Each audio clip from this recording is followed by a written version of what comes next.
ఏదైనా విషయాన్ని స్ట్రైట్‌గా చెప్పలేకపోతే సామెతల ద్వారా చాలా సులువుగా చెప్పేయచ్చు కదా! పాత రోజుల్లో ఒక మొగుడు ఒక పేద ఇంటి మొగుడు వచ్చి సాయంత్రానికి ఇంటికొచ్చి, "పెళ్ళామా పప్పుచారు చేశావా?" అని అడిగాడంట. అప్పుడు పెళ్ళాం అనిందంట, "మొదటికే లేదు మొగుడా" అంటే, "మొదలు లేదు మొగుడా" అంటే, "పెసరపప్పు పెళ్ళామా" అన్నాడంట. అన్నట్టుగా ఉంది ఈ తీరు అని అనిందంట. అంటే మా నెల్లూరు వైపు పప్పులుసు అని చేస్తారన్నమాట.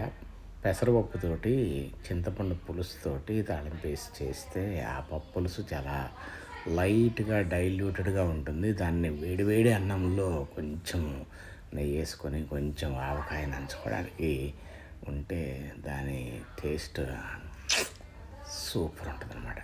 సో, అలా తిందామని చెప్పి పాపం ఆ మొగుడు అడిగాడనమాట. కాకపోతే ఆ పెళ్ళాం కొంచెం చులకబెట్టింది. "అసలు నువ్వు ఇచ్చే డబ్బులతోటి బేసిక్ రేషనే రావట్లేదు. మొదలు లేదు మొగుడా అంటే, పెసరపప్పు పెళ్ళామా అని నువ్వు అడుగుతున్నావు" అని చెప్పి చులకబెట్టింది. అంటే కొంచెం ఎక్కువ డబ్బులు సంపాదించు అని చెప్పి చెప్పకనే చెప్పిందనమాట. ఇలాంటి సామెతలు విన్నప్పుడు మనకి మన పూర్వీకులు ఎంత తెలివి వాడి ఇలా సింపుల్గా కమ్యూనికేట్ చేసేవాళ్ళు కదా.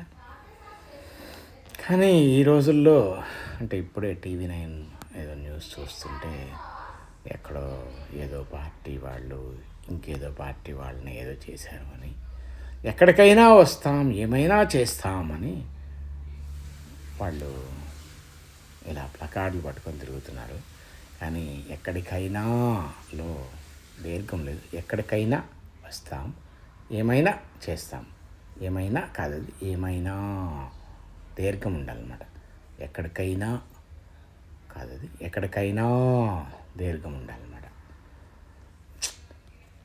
ఈ టీవీ చూస్తుంటే మన ప్రియతమ మాతృభాష అయిన తెలుగు మన పూర్వతరాలకి కరెక్ట్గా చెప్పే తెలుగు పంతులే లేరా అనే ఒక ఆందోళన మొదలవుతుంది.